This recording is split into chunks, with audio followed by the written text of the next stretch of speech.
Orlando Vergara nos acompaña. Él viene a Trujillo, él es trujillano, tuvo que emigrar a otras tierras y le ha ido muy bien. Y ahora viene aquí, a la tierra que lo vio nacer, a presentar su libro, Del ego al eco. Muy buenas noches, bienvenido. Buenas noches, Carlos. Muchas gracias por estar. Muchísimas gracias por estar con nosotros y pese a ser como lo has visto, un programa político con muchas inquietudes, ¿no? Pero tenemos espacio a estos aspectos positivos y más si vienen de un trujillano, muchísimo más orgullosos de ello, ¿verdad? Muchísimo más orgullosos de ello. Vienen a presentar este libro, del ego al eco, la gran migración hacia los ecosistemas. Correcto. Lo dije bien, ¿verdad?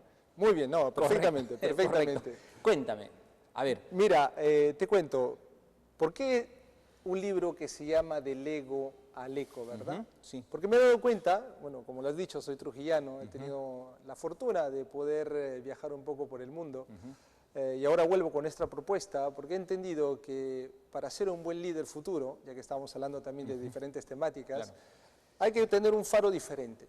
Ya no se trata más de ser el mejor en el mundo, sino que tenemos que hacerlo mejor para el mundo.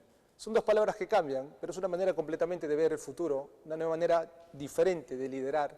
Y si queremos proponer cosas positivas, pues tenemos que comenzar a cambiar ese chip y, ¿por qué no?, comenzar a definir una manera de ver el éxito completamente diferente a lo que nos han acostumbrado a vivir.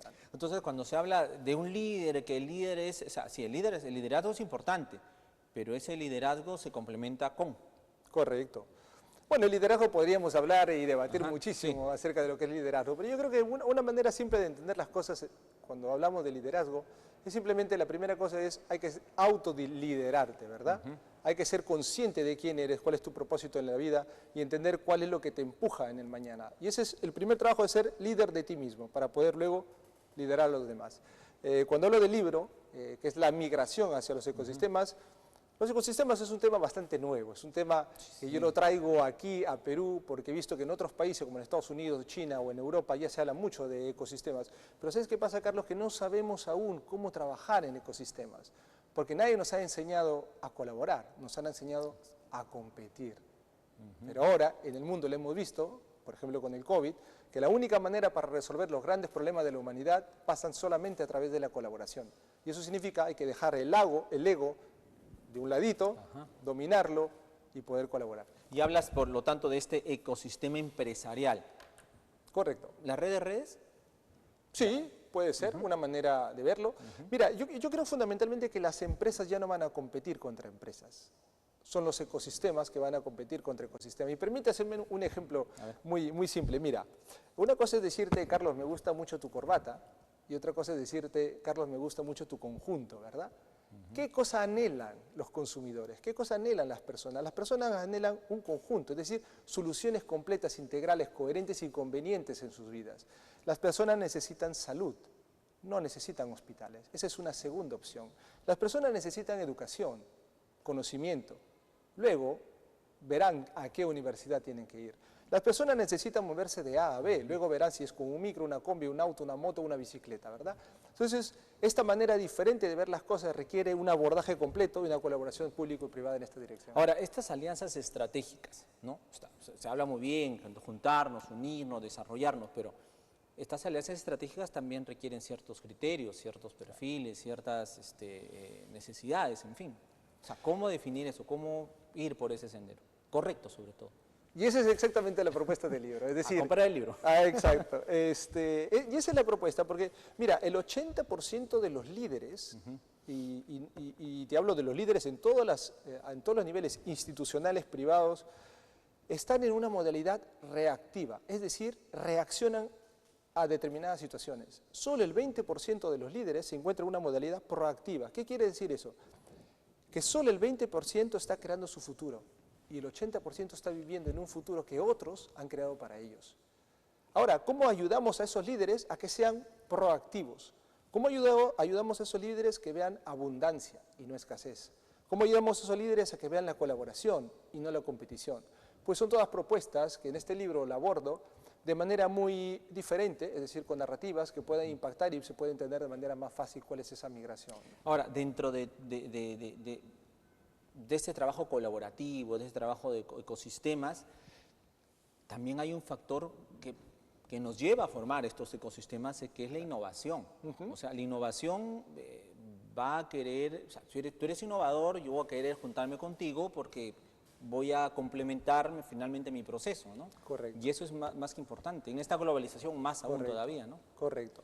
Mira, la velocidad de los cambios es extremadamente rápida y la visión de nuestras organizaciones cada vez es mucho más corta. Entonces, ahí entra lo que has dicho tú, Carlos, que es la innovación. Es decir, cómo podemos juntarnos para llevar esa innovación y tener un valor incremental. Cuando hablamos de ecosistemas, no se trata de que mi pedacito de torta sea más grande. Los ecosistemas hacen que la torta sea más grande. Y eso es crear propuestas de valor diferente, utilizando startups, ecosistemas de innovación, polos de innovación importantes como existen en Europa y en Estados Unidos, y crear una ventaja competitiva, ¿no? Entonces, esa es un poco la dirección. Ahora, se escucha muy bien, hay una propuesta interesante, pero en números, en cifras, ¿cómo marcha esto? O sea, mira, es un número aún muy pequeño de empresas, solamente el 5% de las empresas mundiales está operando en ecosistemas, pero el impacto que tienen es enorme. Estamos viendo, por ejemplo, cómo empresas automovilísticas, por ejemplo, hay un caso muy interesante que se llama FreeNow en Europa, donde BMW y Volkswagen se han unido y han creado un consorcio para proponer movilidad a las personas, no más automóviles, movilidad. Es decir, se están dando cuenta que este es el camino.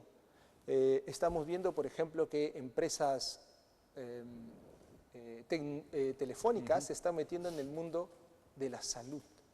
Entonces, mira, una cosa tal vez te lo explico de manera simple. Darwin decía que el hombre viene del chimpancé. Pero ¿tú crees, Carlos, que cuando el chimpancé era un chimpancé, sabía que se iba a transformar en un hombre? De ninguna manera.